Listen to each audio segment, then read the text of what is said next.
Eight class good morning. कैसी हैं आप सब? ठीक है ना?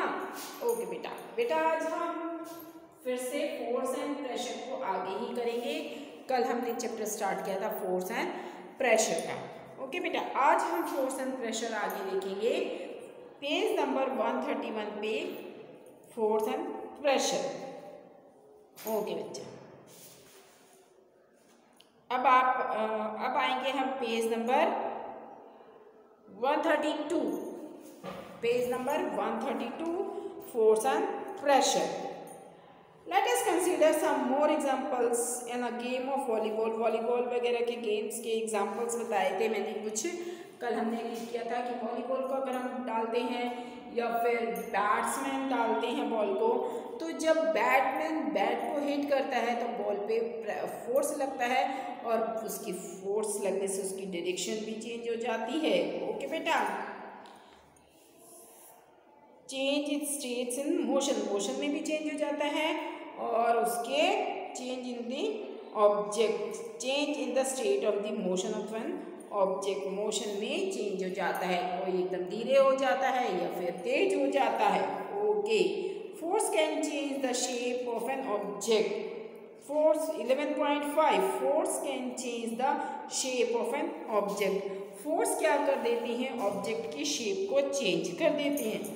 ओके बेटा, घर में आपने देखा होगा मम्मी आटा बनाती हैं, तो आटा जब बनाते हैं तो उस पर फोर्स लगता है तो उसकी शेप बिल्कुल ही चेंज हो जाती है।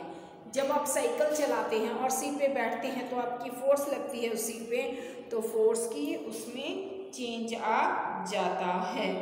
तो इस तरीके से बेटा कुछ एग्जांपल्स आपके बुक में बताए हैं।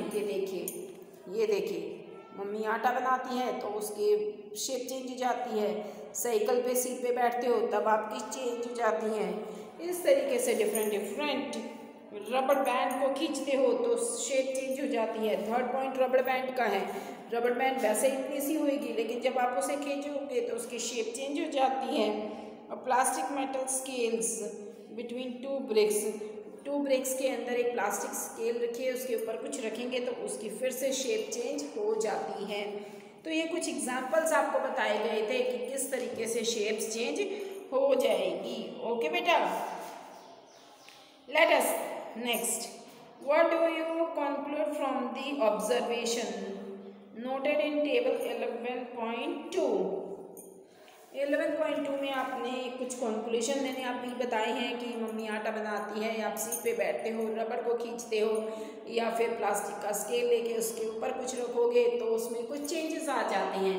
तो ये चेंजेस आते किसकी वजह से हैं? फोर्स की वजह से। तो उसके अंदर आपको कुछ चेंजेस देखने को मिलेगा। What do you conclude from the observation noted in the table 11.2। 11.2 ये टेबल है। इस सारी कंक्लूजन को देखकर, ये देखिए 11.2 टेबल, इसको देखकर आप क्या करेंगे? सारा नोटिस करें और उसको लिखिए। इन all these examples what happen when you apply a force on the inflated balloon by passing it between your palm. अब एक बैलून लीजिए, उस बैलून को अपने पाम में रखकर प्रेशर डालिए उसमें, तो क्या होगा? उसकी शेप में चेंज देखने को आपको मिलेगा। ठीक है, what happen to the shape of a balloon और a drought when it is roll to make a chapati. Balloon का एग्जाम्पल था। अब आप एक ड्रॉट लीजिए, आटा लीजिए। जब आटा बना दिया जाता है तो उसको भी आप ऐसे प्रेशर कीजिए, चपाती बनाएंगे तो आपको क्या दिखाई देगा? What happen when you press the rubber ball. और रबर बॉल को भी आप प्रेस करेंगे तो आप क्या देखती हैं? ठीक है, on the table. All these are the examples you show that the application of a force of an object में चेंजेस शेप। इन सभी एग्जाम्पल से आपको ये पता चलता है कि फोर्स क्या करती है? फोर्स शेप को चेंज कर देती है। Force can change the shape of an object. Having perform all the above activities, इन सभी एक्टिविटीज़ से जो भी मैंने बताई थी, सभी एक्टिविटीज़ को देखते हुए you would have realise that a force, आप रियलाइज करेंगे कि फोर्स होती है, फोर्स शेप को चेंज कर देती है। रिलाइज अ शेप में makes an object move from rest, rest से ऑब्जेक्ट को मूव करा देती है। बॉल है, बॉल रुकी हुई है, मैंने उसको धक्का मारा तो वो चल दी, तो ये क्या है, एक फोर्स लगा है बॉल के ऊपर और उसकी मूवमेंट होनी शुरू हो गई, तो रेस्ट से उसको मूव करा देती है। May change the speed of an object और it if it is moving, और ऑब्जेक्ट की क्या चेंज कर देती है, स्पीड चेंज कर देती है। अगर एक बॉल रेस्ट पे है, जोर से मारा जाता है तो जोर से चल देती है, तो उसकी स्पीड को भी वो चेंज कर देती है। फोर्स, जब उस पर धीरे धीरे धीरे धीरे जाते जाते कोई फोर्स नहीं होएगा तो रुक जाएगी। इस तरीके से स्पीड भी चेंज हो जाती है। May change the direction of motion of an object, और फोर्स लगने से ऑब्जेक्ट की डायरेक्शन भी चेंज हो जाती है। वॉलीबॉल में देखो, जब गोलकीपर बॉल को पकड़ता है या फिर उसको हिट कर देता है तो वो उसको बॉल की शेप डायरेक्शन चेंज कर देता है। मे bring about a change in the shape of an object, object की शेप को भी चेंज कर देता है। मे कॉज सम और ऑल दीज इफेक्ट्स, तो ये इफेक्ट्स आपको देखने को मिलते हैं सारे जो अभी मैंने बताए थे चेंजेस, कब, जब फोर्स लगता है किसी ऑब्जेक्ट के ऊपर। Okay, while a force may cause one or more of these effects, it is impossible to remember that none of these actions can take place without the action of a force. आप देखोगे कि कोई भी while a force may cause one or more of these effects, अभी जो मैंने effects बताए हैं कुछ फोर्स, इनमें से कुछ ना कुछ इफेक्ट्स आपको देखने को मिलेगा फोर्स में, अगर फोर्स लगती है तो। ओके बेटा,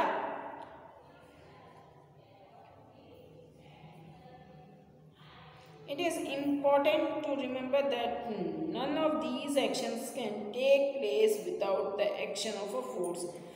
Without the action of a force कोई भी आपको देखने को एक्शन नहीं मिलेगा। अगर फोर्स नहीं लगाओगे तो इनमें से कोई सा एक्शन आपको देखने को नहीं मिलेगा।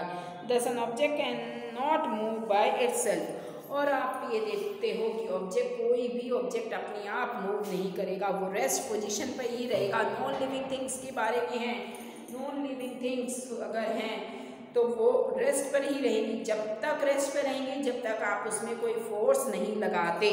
ओके बेटा, जब उसमें कोई फोर्स लगेगा तो नॉन लिविंग थिंग्स मूव करना शुरू करेंगे। ओके,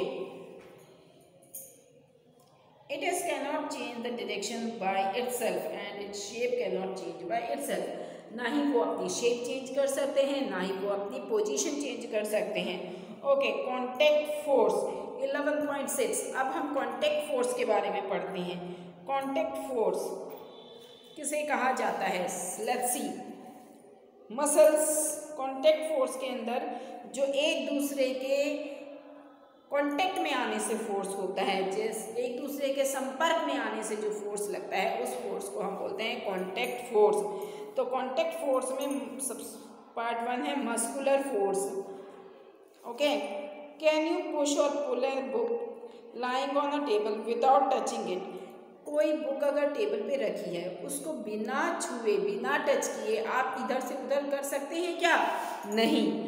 देखिए, can you lift a bucket of water without holding it, और एक बकेट लीजिए, पानी की बाल्टी लीजिए और उसको बिना उठाए बिना टच किए हुए क्या आप उसको होल्ड कर सकते हैं। Can you lift a bucket of water without holding it, बिना पकड़े हुए बिना उसको टच करे आप क्या उस बाल्टी को उठा सकते हैं।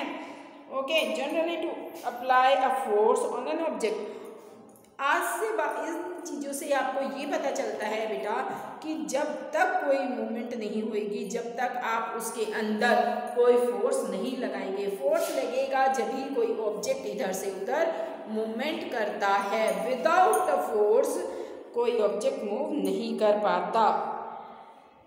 Okay, generally to apply a force on an object your body has to be in contact with the object, और आप फोर्स लगाते हो इसका मतलब कि आपकी बॉडी क्या है, उस ऑब्जेक्ट्स के साथ कॉन्टेक्ट में है। जब आप फोर्स लगाते हो किसी चीज़ पे, अब ये बुक है, नॉन लिविंग थिंग्स है, मैंने इसको पकड़ा तो ये बुक मेरे हाथ में हो गई, इसकी पोजीशन मैंने चेंज कर दी, तो non contact sorry contact force जब आप लगाते हो किसी नॉन लिविंग थिंग्स पे तो उसके शेप में पोजीशन में चेंज कर देते हो. ओके, द कांटेक्ट में also be with the help of sticks और a piece of a rope. Contact किसकी हेल्प से भी हो सकता है? May also with the help of stick और अ पीस ऑफ अ रोप. एक किसी रस्सी से भी कांटेक्ट कर सकते हैं. अगर हम किसी रस्सी को हिलाएंगे, उस पर कुछ बंधा है तो उसको हिलाते हैं तो रस्सी हिलेगी तो उसकी पोजीशन वगैरह में भी चेंजेस आ जाते हैं. तो आप पीस ऑफ रोप से या स्टिक से भी आप क्या करेंगे? उसकी पोजीशन में चेंज करके दिखा सकते हैं. Okay, when we push an object like a school bag or lift a bucket of water, where does the force comes from? तो आपकी जो फोर्स आप लगाओगे तो उससे आप पुश कर सकते हो. स्कूल बैग उठाओगे या फिर पानी की बाल्टी उठाने के लिए आपको फोर्स लगाना पड़ेगा. where does the force come from? और ये फोर्स कहाँ से आता है? this force is caused by the action of muscles in our body. हमारी बॉडी में जो मसल्स हैं वो फोर्स उसमें लगता है तो ये काम होता है. The force resting due to the action of muscles is known as a muscular force. और किसी काम को करने के लिए हमारे मसल्स की ज़रूरत पड़ती है, हमारी ज़रूरत पड़ती है तो उस फोर्स को बोलते हैं मस्कुलर फोर्स. ओके बेटा, मस्कुलर फोर्स. जैसे हमने किसी बाल्टी को उठाया, भरी हुई बाल्टी को उठाया है तो स्कूल बैग को उठाते हैं, या मैंने इस बुक को उठाया है तो ये जो मेरी फोर्स जो लगी है वो फोर्स कैसी फोर्स कहलाएगी? मस्कुलर फोर्स कहलाएगी. ओके बेटा, muscular force. It is a muscular force that enable us to perform all the activities involving in और binding our body. In class 7th you have to learn in the process of digestion of food gets pushed through the alimentary canal. Could it be a muscular force that does? What does it? Do you know that lungs expand and contract while we inhale and exhale air during breathing? Where are these muscles located which makes breathing possible? Can you list a few more examples of force exerted by the muscles in our body? हमारी body के अंदर भी muscular force होती रहती हैं. 7th class में पढ़ा भी था आपने. ओके बेटा, अब आगे आता है animals also makes use of muscles. Animals भी अपने मसल्स का यूज़ करते हैं. Muscular force to carry out their physical activity. अपनी फिजिकल एक्टिविटीज़ को कैरी आउट करने के लिए मसल्स भी फोर्स लगाते हैं. ओके, एंड अदर टास्क, और कुछ और टास्क करने के लिए भी अपनी मसल्स को लगाते हैं. Animals like bucket, horse, animals like bull, horse, donkey and camels are used to perform various tasks for us. तो ये गाय, भैंस, बैल, गधा, घोड़ा ये हमारे काम और ऊँट हमारे काम करने में हेल्प करते हैं. वेरियस टास्क फॉर अस, हमारे लिए बहुत हेल्प करते हैं. अलग अलग तरीके से हमें काम करने में हेल्प करते हैं. In performing these task they use muscles force. और उन काम को करने के लिए उन जानवरों का क्या लगता है? मस्कुलर फोर्स भी लगता है. Since muscles can be applied only when it is in contact with N object. और उन जानवरों का मसल्स उस वक़्त मस्कुलर फोर्स लगता है जब वो उसके कांटेक्ट में होते हैं, किसी ऑब्जेक्ट के कांटेक्ट में होते हैं. Okay, muscular force can be applied only when it is in contact with an object.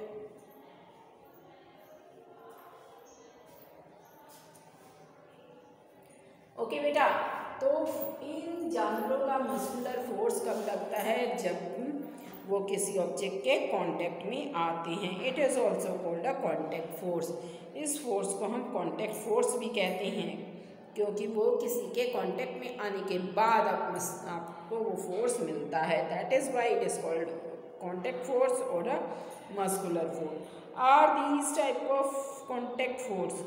Are there other type of contact force? Let us find out. क्या और भी contact force होते हैं? अब हम आगे देखते हैं. ओके बेटा, फोर्सेस के बारे में. अब आता है फ्रिक्शन.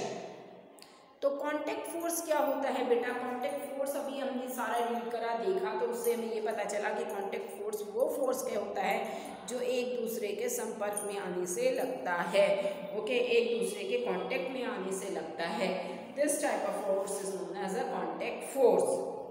ये एनिमल्स में भी हो सकता है और हम इंसानों के अंदर भी फोर्स, ये वाली फोर्स लगती है। This force is known as contact force. Okay बेटा, ओके बेटा, तो ये अभी हमने पढ़े थे मस्कुलर फोर्स और अ कॉन्टैक्ट फोर्स। मस्कुलर फोर्स को ही कॉन्टैक्ट फोर्स भी बोला जाता है। जब हमारी मसल्स किसी ऑब्जेक्ट्स के साथ में, नॉन लिविंग थिंग्स के साथ में, जब लिविंग थिंग्स की आपस में जब फोर्स लगती है तो this type of force is known as a contact force और अ मस्कुलर फोर्स। ओके बेटा, अब आता है friction. Recall some of your experiences. कुछ अपने एक्सपीरियंसेस देखिए। A ball rolling along a ground gradually slow down and finally come to the rest. आप देखते हैं कि एक बॉल को आप फेंकते हैं तो वो कुछ दूरी पे जाके वो रुक जाती है, रेस्ट पर आ जाती है। When we stop pedalling a bicycle it gradually slow down and finally comes to a stop. और साइकिल अगर चलाते हैं तो थोड़ी देर के बाद आप पैडल मारने बंद करेंगे तो साइकिल कैसे हो जाएगी? स्टॉप हो जाएगी। अ कार और a scooter also come to rest once its engine is switch off. और कुछ कार है, स्कूटर्स हैं, अगर उसके इंजन को स्विच ऑफ कर दिया जाएगा तो वो भी थोड़ी समय के बाद कैसे हो जाएंगे? रुक जाती हैं। Similarly a boat comes to rest if stop rolling it. और बोट को भी पानी में हम जब चलाते हैं तो उसको जब ऐसे ऐसे करके रोल किया जाता है और रोलिंग करना बंद कर देंगे तो वो भी क्या हो जाएगा? थोड़े समय के बाद स्टॉप हो जाएगा। Can you add some more much experiences. तो क्या आप कुछ इस तरीके से कुछ और एक्सपीरियंसेस देख सकते हैं या बता सकते हैं कि चलने के बाद कुछ समय बाद वो चीज़ बंद हो जाती है। In all these situations no force appear to be action on these object. आप ये देखोगे कि उन क्यों रुक जा रही हैं? क्योंकि उनके ऊपर कोई भी फोर्स नहीं लग रहा है। Yet their speed gradually decrease and they come to rest after some time। और कुछ समय के बाद आप देखोगे जब फोर्स थोड़ा बहुत लगा है तो वो थोड़ी सी एक्शन में होती हैं, लेकिन जब फोर्स उसमें लगना बंद हो जाता है तो वो ऑब्जेक्ट्स कैसे हो जाते हैं? रुक जाते हैं, स्टॉप हो जाते हैं कुछ समय के बाद। What causes a change in their state of motion? ये इनके स्टेट ऑफ मोशन में चेंज होने क्यों हो जाता है? Could some force be action on them? क्या उस पर कोई फोर्स लग रहा है इसलिए रुक जाता है? Can you guess the direction in which the force must be action in each cases? क्या आप फोर्स को अपने माइंड में रखते हैं कि इसी डायरेक्शन में ये होना है, उसी डायरेक्शन में ये होना है? The force responsible for changing the state of motion of an object in all these examples. तो इन सभी एग्जाम्पल्स में फोर्स में क्या करता है? फोर्स इन सभी एग्जाम्पल्स में रिस्पॉन्सिबल होता है स्टेट ऑफ मोशन को चेंज करने में। Of the object in all these examples is the force of friction.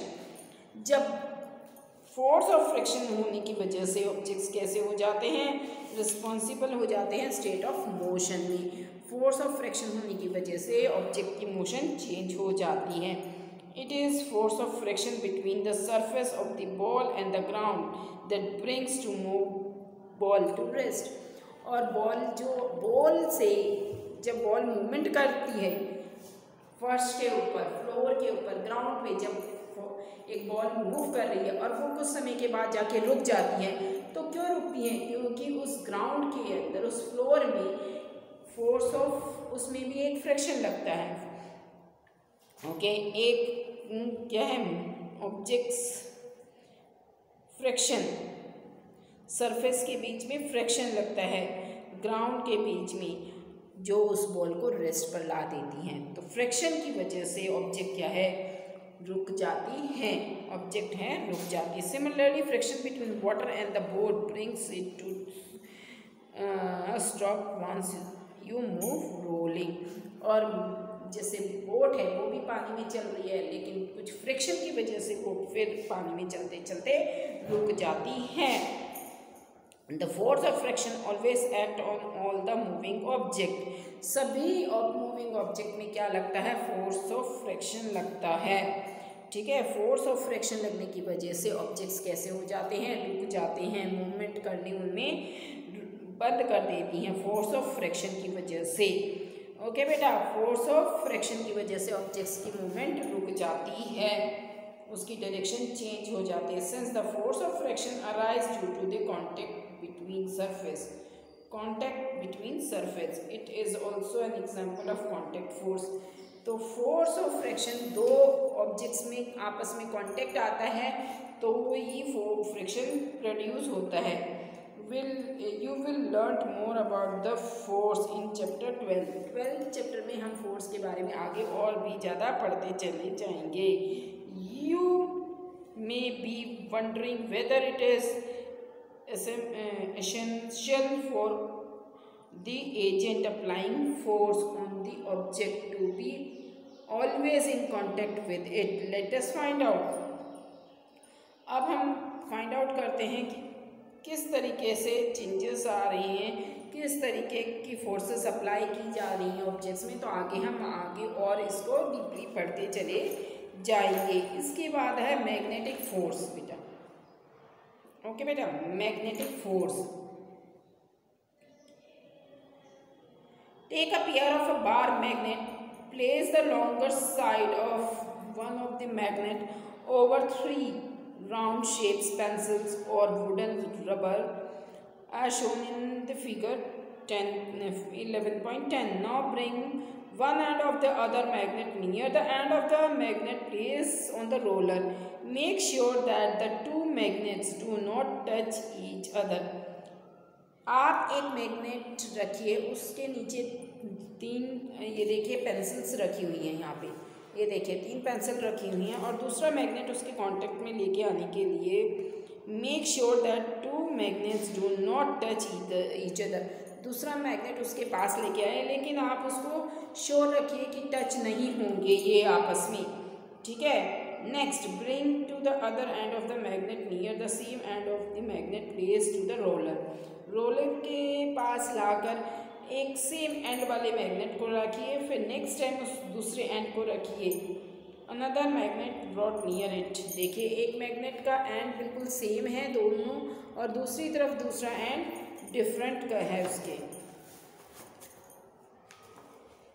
Okay, do the magnet in the roller begins to move when the other magnet is brought near it. क्या आप दूसरा magnet उसके near लेके आएंगे तो क्या उसके पास आ जाएगा? Do it always move in the direction of the approaching magnet. क्या मैग्नेट उसके पास आएगा तो क्या उसको वो टच करेगा? What do these observation suggest. कि आपने इन सब को देखकर क्या ऑब्जर्वेशन फाइंड आउट करी है? Do it means that some force must be acting between the 2 magnets. तो आपने देखा होगा कि क्या 2 मैग्नेट्स के बीच में कोई फोर्स एक्ट कर रही है। ओके, 6 क्लास में आपने पढ़ा था poles of 2 magnet repel each other and unlike poles attract each other. 6 class में पढ़ा था कि जो सेम पोल्स होंगे तो वो आपस में रिपल हो जाएंगे, एक दूसरे से दूर हो जाते हैं, और अनलाइक पोल्स आपस में एक दूसरे को अट्रैक्ट करते हैं। ओके, अट्रैक्शन और repulsion between the object can also be seen as another form of pull और पुश। तो अट्रैक्शन और रिपल्शन को पुल और पुश भी कह सकते हैं हम। Do you have to bring the magnet in contact for observing the force between them. इससे हमें ये पता चल रहा है कि उनके बीच में क्या आ रहा है, फोर्स आ रहा है। A magnet can exert a force on another magnet. एक मैग्नेट दूसरे मैग्नेट के उसमें फोर्स आता है। Without being a contact with it, the force exerted by magnet is an example of non-contact force. जब एक मैग्नेट के बीच में दूसरा मैग्नेट नहीं आता तो उनके बीच में फोर्स नहीं लगता, तो इस फोर्स को नॉन मैग्नेटिक फोर्स भी बोला जाता है। ओके बेटा, आप इतना ही कीजिए, आगे इसको हम और करेंगे नेक्स्ट क्लास में। ओके बेटा, स्टे होम, बी सेफ।